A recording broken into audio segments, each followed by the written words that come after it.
I'm Christine Frizzell with a look at more fallout from those allegations of a cover-up inside the White House regarding former President Biden's health. This as several people have now been called to testify on Capitol Hill, and we saw the former president and heard from him for the first time since his cancer diagnosis. The greatest honor of my life has been for 4 years being the commander-in-chief. The former commander-in-chief in good spirits Friday when asked about his health and his cancer treatment. Prognosis is good, We're working on everything. It's moving along. I feel good. Joe Biden's health and mental fitness while in office under the microscope, following the release of a recent book alleging a cover-up of his cognitive decline and his decision to run for a second term anyway. Do you want to reply to any of those reports, and also to the fact that there are some Democrats who are now questioning whether you should have run for re-election in the first place? Why didn't they run against me then?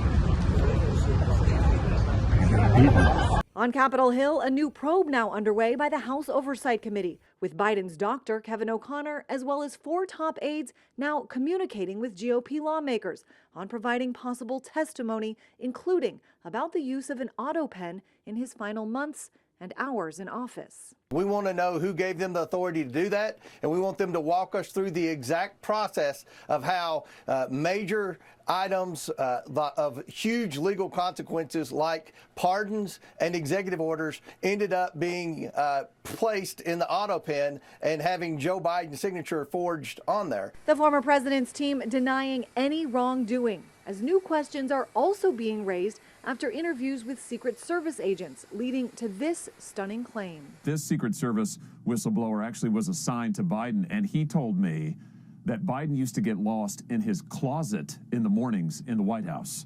And the Senate Judiciary Committee has now announced it's launched an investigation as well, with the first hearing on the matter scheduled for June 18th.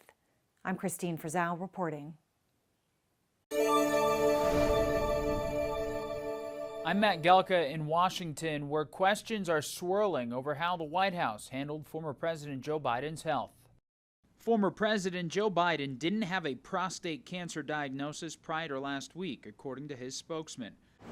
The questions over how a world leader and his doctors didn't know about an aggressive form of the cancer until it hit stage 4 are swirling.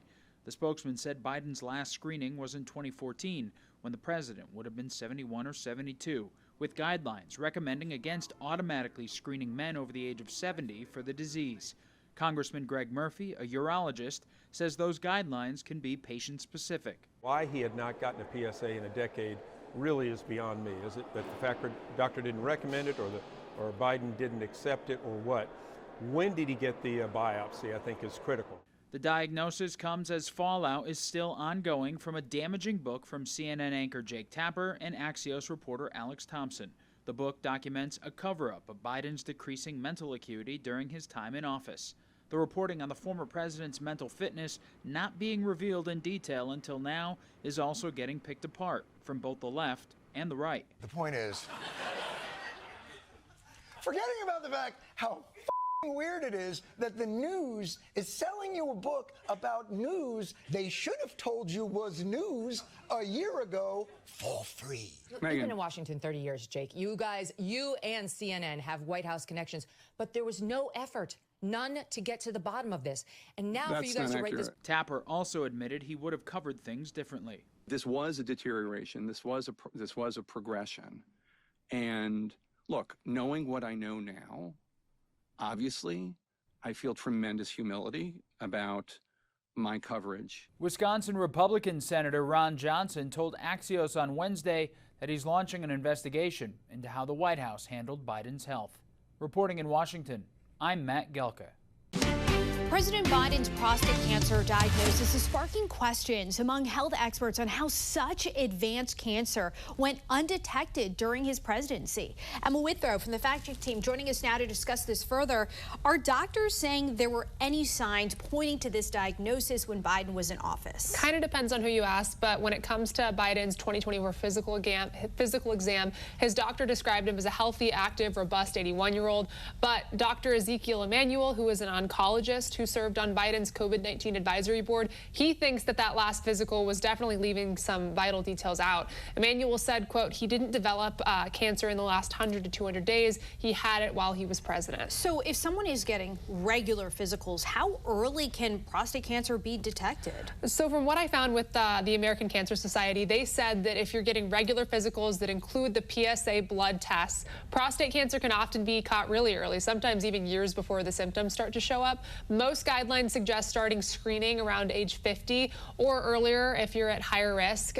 Catching it early, really like this, makes it much easier to treat, but it's not publicly known whether or not Biden got a PSA blood test done during his annual physicals. It wasn't on the forms, though President Trump did when he released his last physical results. Also, Bush and Obama did. So yeah. Thought that was kind of strange. Yeah, that is absolutely right. It is a critical exam. Emma, thank you. Later on, Emma will be back to break down the media and Democratic Party's response to this news.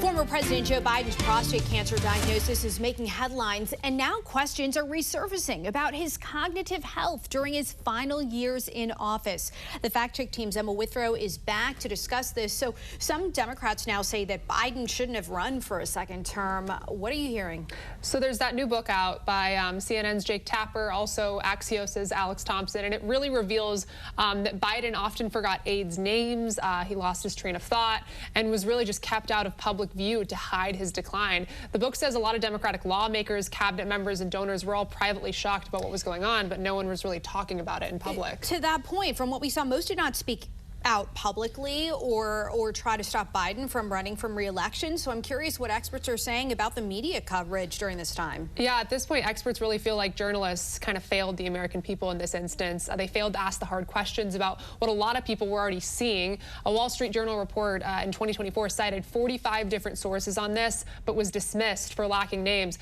And then when Sinclair covered the story, it was kind of branded as conservative media spin, but really we were just sort of talking about what everyone was seeing in public, but not willing to ask about in the White House press briefings. That was illustrated in that single debate that really changed everything. What happens next? Yeah, so that one disastrous debate obviously ended up with Biden dropping out of the race. The House Oversight Committee, though, at this point says it's going to investigate what it calls a cover-up of Biden's mental decline. So we'll have to wait and see what the outcome of that investigation is. Yeah, more questions about that as well as the diagnosis. Emma, thank you. For more on this Fact Check team topic, including links to their sources, scan the QR code or visit thenationaldesk.com. I'm Christine Frizzau in Washington. Most agree the ability or inability of a sitting president to do his job is a significant story. But when questions were raised about President Biden's cognitive decline, those asking them were often shunned. In terms of taxes that they refused to, for example. In retrospect, many in Washington now admit there were signs of cognitive decline by President Joe Biden. The Democrats should just be straight up that he should not have run. But one of the biggest questions to emerge ahead of a new book detailing that decline and those who covered it up is, why wasn't this story more widely covered at the time? I think what there was not was enough very clear, vigilant, and tough questioning and coverage about what everybody could see. In June 2024, this Wall Street Journal article reported, behind closed doors, Biden shows signs of slipping.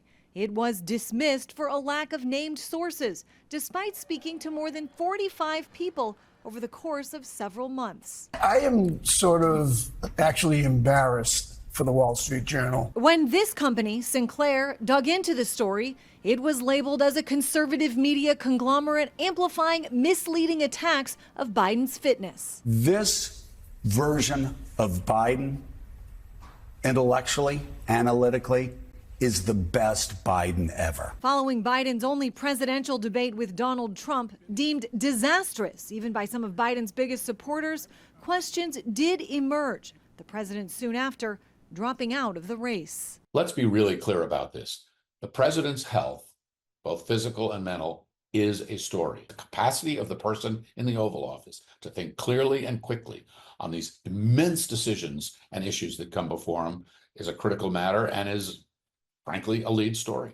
Those just released audio recordings of then President Biden speaking with special counsel Robert Hur along with that new book, Original Sin, have already evoked many more questions. And now the House Oversight Committee says it plans to investigate what Republicans call a cover-up of Biden's mental decline. I'm Christine Frizzell reporting.